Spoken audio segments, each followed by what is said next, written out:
नमस्कार दोस्तों, मैं अंकुर उपाध्याय स्वागत करता हूं आप सभी का आपके अपने YouTube channel share market analysis में।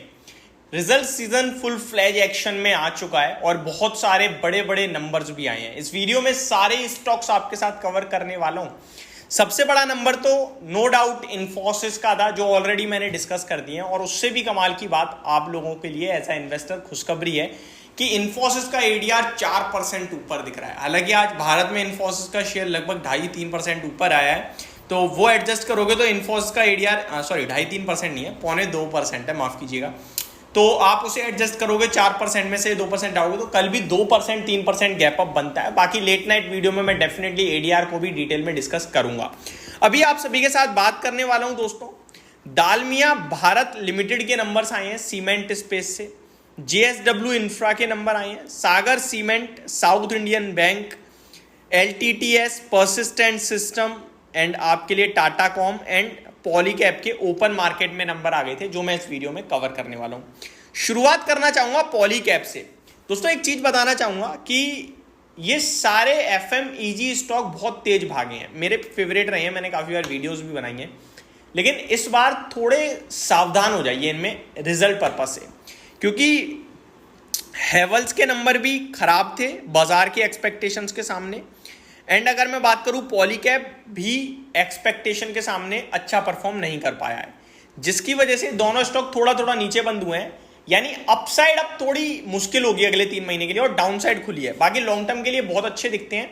पॉलीकैब 6,500 रुपए पे बंद हुआ है, 6,500 नहीं 6,552 पे, लेकिन रिजल्ट देखोगे तो 450 करोड़ के प्रॉफिट का अनुमान था, जिसके सामने केवल 396 करोड़ का आया, तो अनुमान से काफी नीचे रह गया। रेवेन्यू मैच कर गया है 4700 करोड़ के अनुमान के सामने, एग्जैक्टली 4700 करोड़ का ही आया है।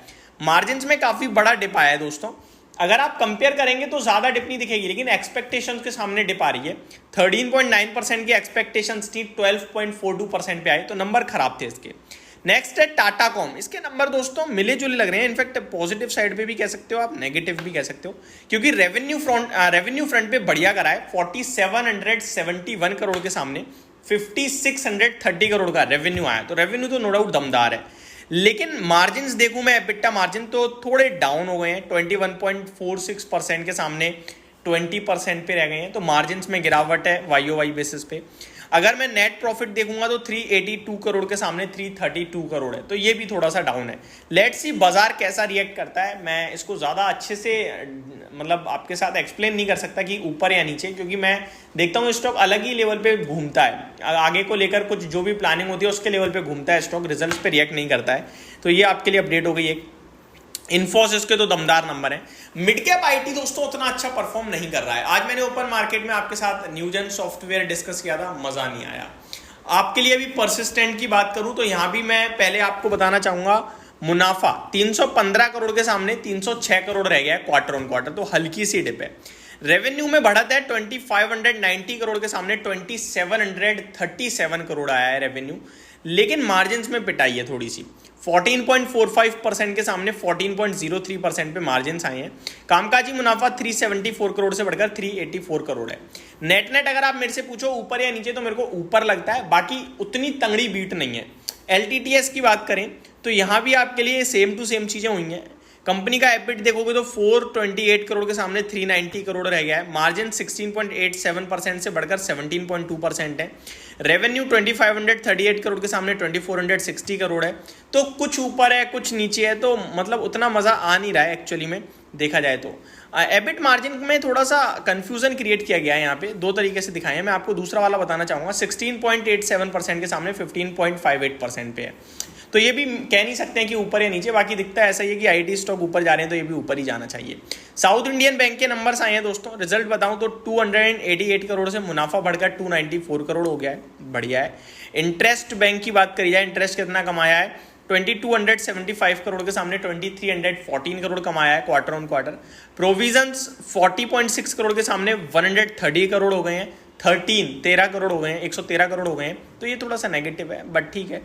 ग्रॉस एनपीए एग्जैक्टली सिमिलर ही है 4.5% पे, एंड नेट एनपीए 1.46% के सामने 1.44% है, तो अच्छी बात है।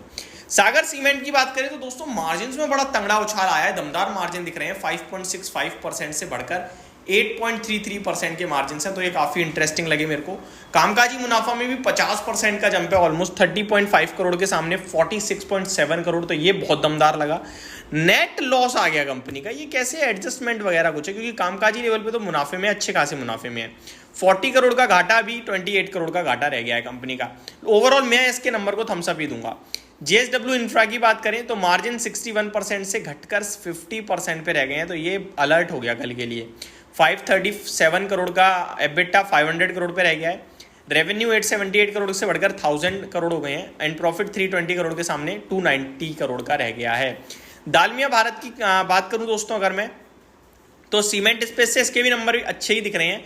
एक्सेप्शनल लॉस है 113 करोड़ का, तो इसको एडजस्ट करेंगे प्रॉफिट में तो ये ऑलमोस्ट आप कह सकते हो 253 करोड़ का मुनाफा आया है 130 करोड़ के सामने, तो बढ़िया नंबर लग रहे हैं। रेवेन्यू 3626 करोड़ 27 करोड़ के सामने 3620 करोड़ का है, सिमिलर कह लो।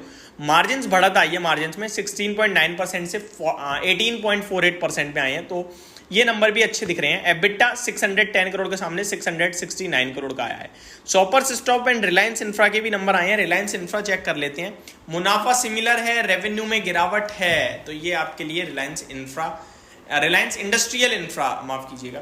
तो ये मेरी तरफ से सारे के सारे रिजल्ट्स थे जो मैंने आपके साथ डिस्कस करे। होप आपको सारी चीजें समझ में आई होंगी। Thank you so much for watching this video. Have a great day guys.